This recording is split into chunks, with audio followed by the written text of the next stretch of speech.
drum when we hold onto the tambourine. And how is this drum, how is it so powerful and so important that it merited to redeem the entire nation, which was the formation of the entire of Bnei Israel? That's the purpose of creation. How is this so powerful?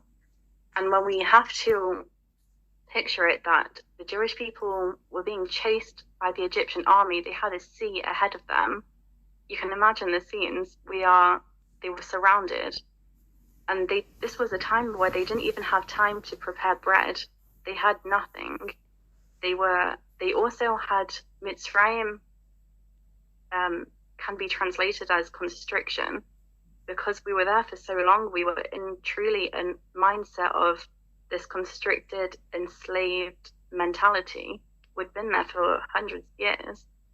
So by the time we were leaving, it was so desperate and so rushed. How did the women each have instruments when they didn't even have food to bring with them?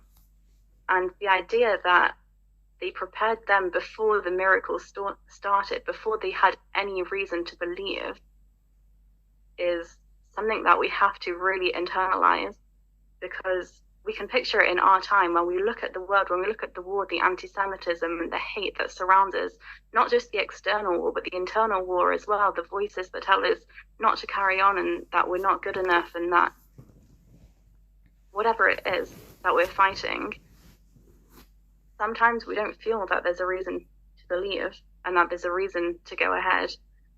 But the women, when they forged these tambourines without seeing the miracles, that created the pathways for the miracles to happen.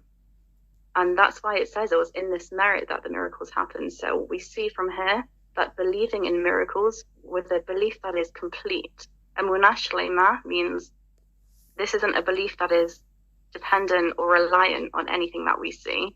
You can be in the deepest, darkest place and you can still hold on to your tambourine, and especially there it's even more powerful. And I want to share a quick story, a part 2 to my story, which I haven't actually shared. It's very recent. In the middle of August, I had an injury.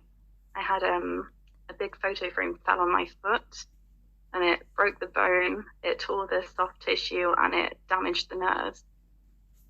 And I went through a period of misdiagnoses and not being treated right. And finally, when I was put in the right hospital, I was told that it's more than likely that I'll never walk again. And I was told that by multiple doctors, that I won't walk again.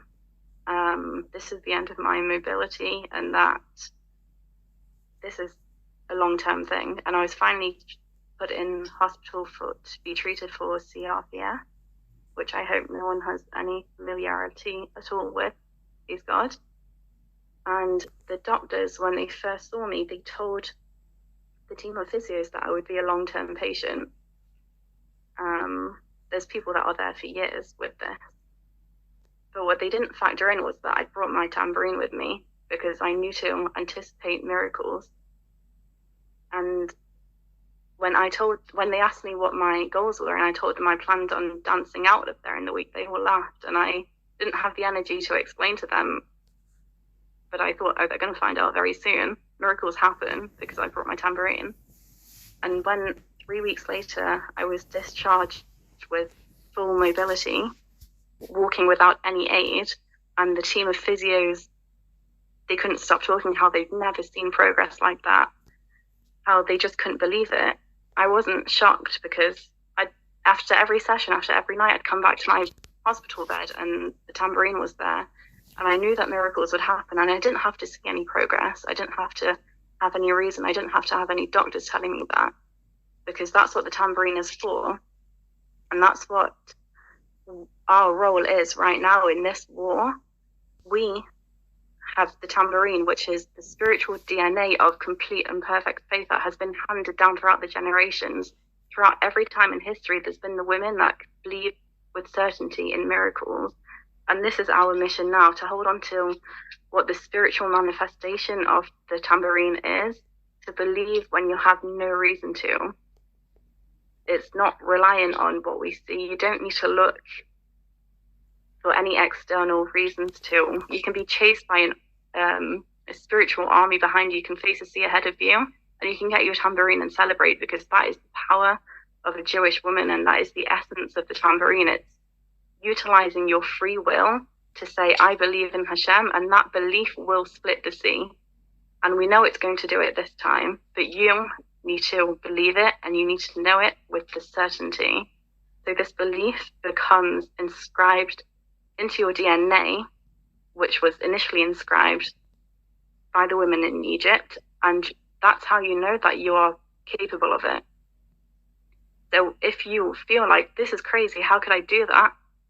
You are capable of it, because it's been inscribed into your DNA. It's in your Jewish woman blood.